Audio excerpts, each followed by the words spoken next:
नमस्कार मित्रों, आज बात करेंगे 1982 में की मूवी शक्ति के बारे में। इसको डायरेक्ट किया था रमेश सिप्पी साहब ने और इसमें हमें पहली बार और आखिरी बार भी टेडी किंग, दिलीप कुमार और अमिताभ बच्चन जी साथ में नज़र आए थे। इसका स्टोरी लिखी थी और स्क्रीन प्ले भी सलीम जावेद साहब ने, और ये पिक्चर इंस्पायर्ड थी 1974 शिवाजी गणेशन स्टारर थंगा पथकम से। इसकी एंडिंग काफ़ी कुछ जो थी मदर इंडिया से मिलती थी। मदर इंडिया में नरगिस के बेटे बने थे सुनील दत्त, जिनको एंड में गोली मार देती हैं।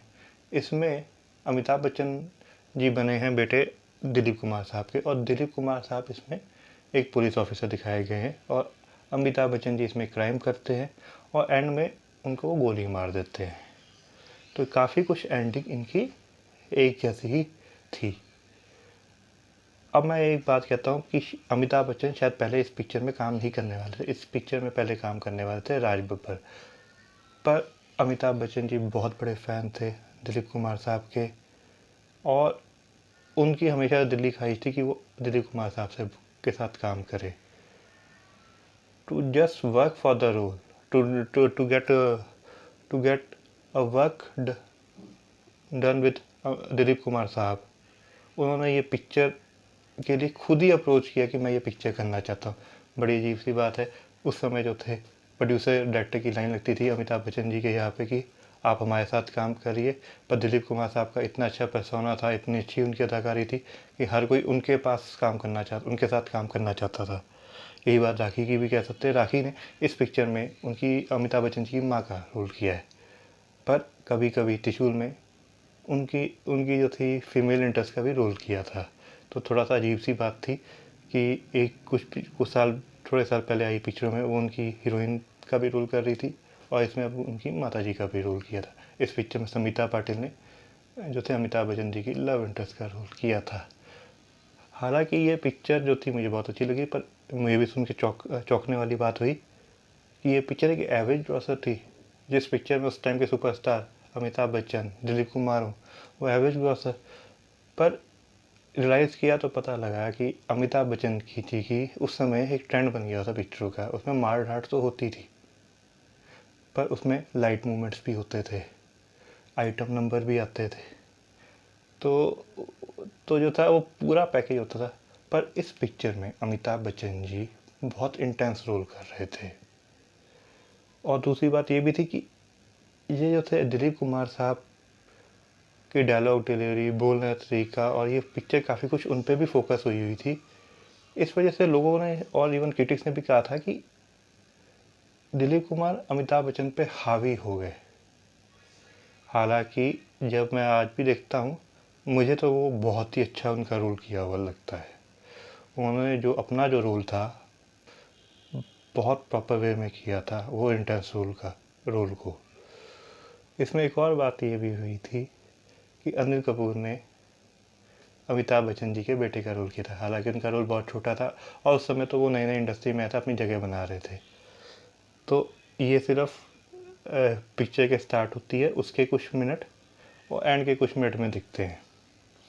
तो ये एक बड़ा अच्छा कॉम्बिनेशन था कि दिलीप कुमार साहब 50-60s के बहुत बड़े स्टार थे, अमिताभ बच्चन जी उस समय के बहुत सबसे बड़े स्टार थे, और अनिल कपूर साहब आगे चल के बहुत बड़े स्टार बनने वाले थे।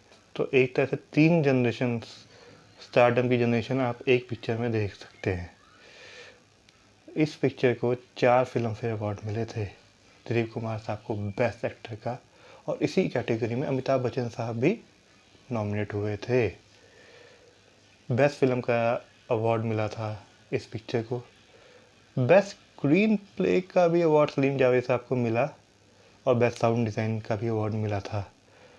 रही बात, इस पिक्चर ने राजेश खन्ना को भी रियलाइज़ किया कि उनका सुपरस्टारडम कब ख़त्म हो गया हुआ है। बात ये हुई थी कि इस पिक्चर के मूवर शॉट पे रमेश सिप्पी साहब ने राजेश खन्ना जी को भी इनवाइट किया था। जब राजेश खन्ना जी पहुंचे तो लोगों का हजूम लग गया उनके ऑटोग्राफ लेने का। उस टाइम तो सेल्फी नहीं होते थे, ऑटोग्राफ ही चलते थे। तो वो दे रहे थे, अचानक अमिताभ बच्चन साहब की एंट्री होती है, तो सारी भीड़ अमिताभ बच्चन जी के पास चले जाती है। और उस समय उनको रियलाइज़ हुआ कि उनका तो सुपरस्टारडम चला गया हुआ है। हालांकि उनकी पिक्चर पहले जैसी नहीं चल रही थी, जैसे उनकी जब सुपरस्टार थे तब वैसी नहीं चल रही थी, बट उन्होंने कभी एक्सेप्ट नहीं किया था, या फिर उनको ग्राउंड रियलिटी से कभी वाकिफ़ नहीं हुए थे कि अब अमिताभ बच्चन उनकी जगह ले चुके हुए हैं। तो समहाउ ये पिक्चर मैंने जो थी, जब हमारे दिलीप कुमार साहब जी का निधन हुआ है तब मैंने ये देखी। उससे पहले तो मैं बहुत पहले देखी थी, जब मैं स्कूल में था, नर्सरी के जी में था तब देखी थी, पर अब मैं देखी तो इट्स मैं ये कहूँ उस समय के हिसाब से यूनिक पिक्चर थी। क्यों? अपने टाइम से आगे की मैं कभी नहीं कहूँ, कई बार मैं कह देता हूँ, इसमें नहीं कहूँगा, पर ये यूनिक कॉन्सेप्ट था कि बाप अपने पिता के एंटी होता है, क्योंकि बेटा अपने बाप के एंटी होता है, क्योंकि बेटे को लगता होता है कि उसके बाप ने उसके साथ बुरा किया है। नॉर्मली 80s में ऐसा दिखाना बड़ी बात है, आज भी दिखाओगे, आज भी हमारे यही संस्कार होते हैं कि आपके माता पिता तो के जो भी करते आपकी भलाई के लिए करते। इसमें ये जो था, बट जो जो होता अमिताभ बच्चन, इवन जब उनका जो चाइल्डहुड रोल भी जो दिखाया हुआ था, उसमें से उसके अपने पिता के अगेंस्ट एक नफरत आनी शुरू हो जाती है, because his father put his duty before his family, his relation. तो उनको इस पे जो था काफ़ी जो था गुस्सा रहता है, वो गुस्सा बढ़ता रहता है। तो ये जो थी चीज़ें, ये मैं देखता हूँ ये बहुत ही कम पिक्चर में दिखाया हुआ है ऐसा। शायद मैं कह सकता हूँ मॉडर्न टाइम में उड़ान में दिखाया था, जिसमें रोनित रॉय थे।